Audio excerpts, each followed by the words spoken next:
Boa tarde, capitalistas e capitalistas. Aqui é Mário Goulart. Estamos no nosso Expresso do Analista dessa sexta-feira, dia 4 de agosto, mês do desgosto, como dizem, e vamos tomar aí o nosso Dry Martini. Aqui estamos sob o patrocínio da PTK Spirits. Deixa eu colocar em foco aqui o nosso rótulo. Eu vou ter que baixar um pouquinho a iluminação aqui, só para o rótulo aparecer aqui para vocês. Um Dry Martini esperto. Agora ele apareceu. Um problema de foco aqui, né? Mas um Dry Martini preparado aqui em batches, em lotes pequenos pelo Ale D'Agostino, um dos maiores bartenders do Brasil, cara competentíssimo. E o Dry Martini deles tem uma praticidade fantástica. Olha aqui, eu tenho um copo geladinho, tá? Um copo gelado. Eu vou pegar aqui uma raspinha de limão, passar aqui na borda, para dar uma aromatizada com o limão. Vou dar minha torcidinha aqui nele, colocar aqui o meu Dry Martini. Já está geladinho aqui, pronto, no ponto. Pera aí, abri a rolha aqui. Fenômeno chamado compressão adiabática. Quem é engenheiro vai saber o que é isso. E vamos servir aqui o nosso Dry Martini especial da PTK Spirits, patrocinadora do nosso canal. E assim eu brindo com vocês, ao final dessa semana, saúde para todos, que vocês tenham um excelente fim de semana. E a gente vai falar aqui um pouco do que aconteceu de melhor e de pior nessa semana que se encerra agora. Semana que foi marcada aí pela reunião do Copom, talvez a reunião do Copom mais discutida da história da economia, das finanças brasileiras. Eu acho que nunca se atraiu tanta atenção para uma reunião de Copom. Vamos olhar como é que foi a Bolsa durante essa semana. Esse aqui é um gráfico de um mês aqui, então a gente vai olhar aqui neste período. Eu vou colocar aqui numa forma que eu possa mostrar o cursor para vocês, pronto. Aqui com o cursor fica mais fácil. Olha só, a gente começou aqui no dia 31 com a Bolsa abrindo, subindo, animada. Né?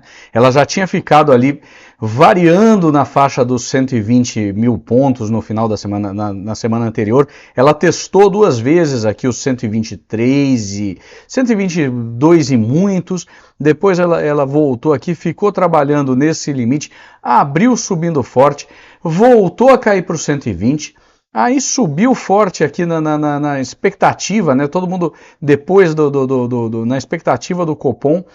Mas o que a gente viu na quarta-feira, desculpa, depois da terça-feira, né, ela animou, abriu subindo forte a quinta-feira depois da decisão. Tivemos aí um corte de 50 BPS, ou seja, meio ponto percentual, caiu de 13,75 para 13,25 e depois ela foi descendo a ladeira. Hoje abriu animada, até tentou, mas alguns fatores, né? O ambiente no exterior não ajudou muito.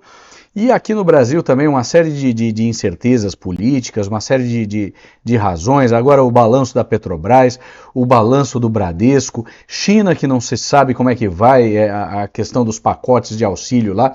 Então hoje nós tivemos aí, a queda de hoje foi bem expressiva. Nós tivemos, apesar do mercado ter aberto em alta, vou voltar para o gráfico, o mercado abriu subindo, mas pesou aí principalmente o Bradesco no dia de hoje, Bradesco e Petrobras, né? O Bradesco caiu 6,65 com o balanço ruim, e a Petrobras PN caiu 2,98, a ON caiu 4,20, né? Isso puxou a bolsa para baixo, foi realmente muito ruim.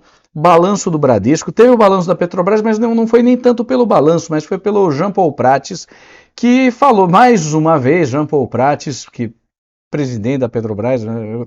É difícil acreditar que um cara desse seja presidente da Petrobras, mas esse governo tem essa tradição de colocar sindicalistas em postos chaves, né? E ele falou aí que o problema da Petrobras não é o problema de preço o problema não é dos preços, da política de preços, e sim devido aí aos preços internacionais, mas não deveria ser. Na verdade, se a gente olhar aqui o gráfico do petróleo, ele está positivo. Peraí, deixa eu pôr aqui o gráfico do petróleo. O petróleo teve um mês extremamente positivo aí, olha só. Esse mês só ele está subindo desde os 78, mas se a gente pegar aqui numa perspectiva maior, desde que ele bateu aqui o patamar dos 72 dólares o barril, na última semana de junho, é uma subida, só ladeira acima, até 85 e 96, deixa eu até fazer a conta aqui, qual o tamanho dessa subida, né? 86, 72 dividiu, são 19,5% de alta no petróleo desde o ponto mais baixo, e aí nós temos uma perspectiva que não é muito positiva para o preço do petróleo, por conta aí de sauditas e russos querendo cortar a produção, que eles precisam se financiar, eles precisam de dinheiro, e então essa é a perspectiva da Petrobras agora, esse é o número com o qual a gente tem que trabalhar.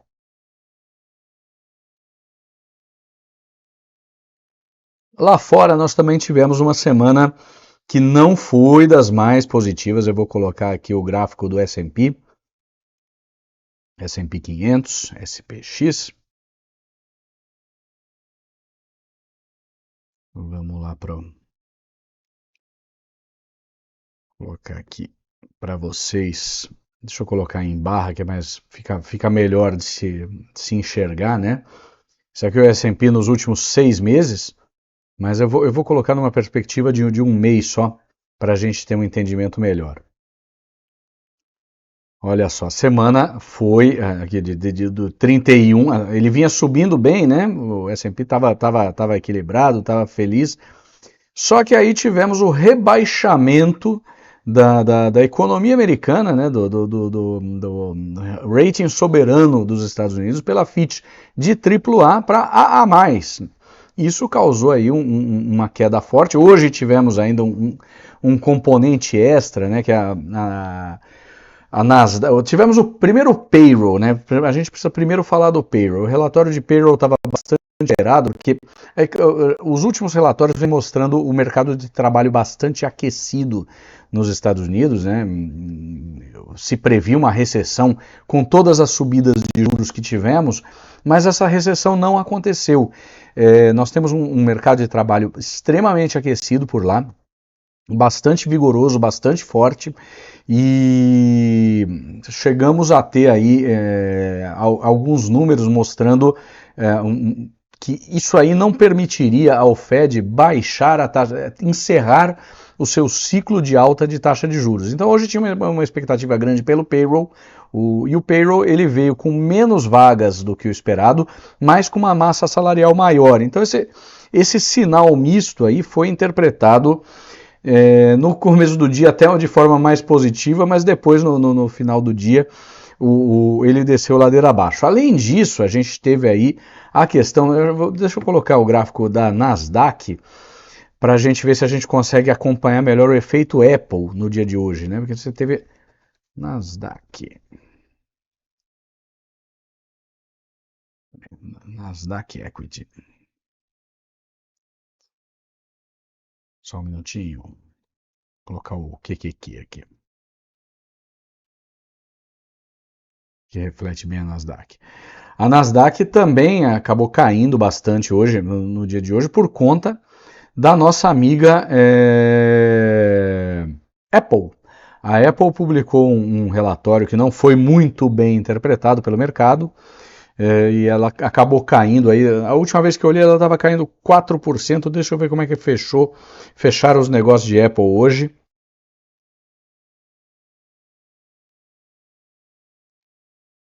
R$ 4,80%. Deixa eu ver a Amazon. A Amazon tinha aberto o mercado subindo 8%, fechou aí com 8,27% de alta, um número bem interessante, bem expressivo. A Amazon surpreendeu favoravelmente, a Apple surpreendeu desfavoravelmente. A gente nos Estados Unidos praticamente termina a temporada de balanço, agora são bem poucos balanços a publicar, e no Brasil ela vai pegando fogo. Os mais importantes, eu acho que só falta o Itaú sair. Itaú também sofreu hoje por conta do Bradesco, né? O Itaú acabou o dia caindo quase 2%, caiu 1,83%. Então foi uma semana interessante. Bom, tivemos aí a reunião do Copom, que a gente já falou. Ela terminou empatada e o Roberto Campos Neto desempatou, deu o voto de Minerva pelo corte de 50 pontos base, surpreendendo aí até o próprio governo.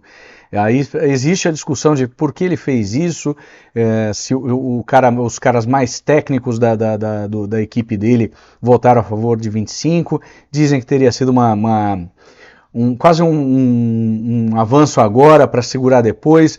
Essa é uma discussão que a gente deixa aí em aberto para quem quer discutir política. Bom, nós tivemos o real se valorizando durante a semana, né, por conta da desvalorização do dólar. O dólar apanhou bastante, né, nessa semana, até em função do rebaixamento do rating dos Estados Unidos, né? O DXY, então, teve uma semana aí que não foi das mais positivas. Eu vou colocar de novo aqui no gráfico para vocês. Você vê aqui essa descida de ladeira aqui, principalmente hoje, né? Depois recuperou um pouquinho, mas ele começou a semana aqui perto dos 103 e foi terminar aqui em seu ponto mais baixo, em 101, em 760, por aí. O dólar não foi muito bem. Vamos ver o real face ao dólar. BRL. O real teve uma semana mais positiva aí, ele começou a semana bem, né? A gente pega aqui do dia 31, ele foi aqui ele foi dos 4,75, aí o mercado desanimou com o corte de juros, né? Você corta os juros, o que acontece? Ele começou aqui caindo, né? Ele veio aqui até perto dos 4,73, aí ele foi subindo na expectativa e depois com o corte mesmo, com o corte de 50, passa a se tornar mais atrativo. Quando você reduz o prêmio de risco entre os juros no Brasil e os juros nos Estados Unidos, se torna menos atrativo ter real, comprar títulos brasileiros. Dentro da ponderação que o pessoal faz, então foi bater aqui nos 4,95. Hoje abriu melhorando, o pessoal percebeu que tinha exagerado, foi bater em 4,92, desculpa. Aí caiu bastante até os 4,85 e fechando aqui perto de 4,87,5. Então foi uma semana positiva para o real, apesar de tudo, em função aí do dólar e apesar da questão dos juros, desse prêmio de risco que deu uma assustada. Então a semana termina aí mais ou menos com boas e más notícias. A bolsa volta a seus 120 mil pontos. Parece que é o lugar dela, né? Acho que aparentemente ela gosta de ficar aí, então vamos ver onde ficamos. Tivemos a posse do Cristiano Zanin no Supremo Tribunal Federal. Parece que a Janja reclamou que a roupa dela ficou pálida na foto oficial. Impressionante, mas temos uma criatura dedicada a esse tipo de coisa. Então terminamos por aí, brindando com vocês. Desejo a vocês um excelente fim de semana. Agradecendo aí o pessoal da APTK Spirits que mandou esse belíssimo Dry Martini. Vamos trazer novos drinks da APTK. E eu desejo a vocês um ótimo fim de semana. Se comportem, não bebam demais, que segunda-feira tem mais mercado. E como diria o saudoso Ibrahim Suede, agora que vocês estão bem informadinhos, bem bonitinhos, vamos embora porque cavalo não desce escada. Um brinde, saúde.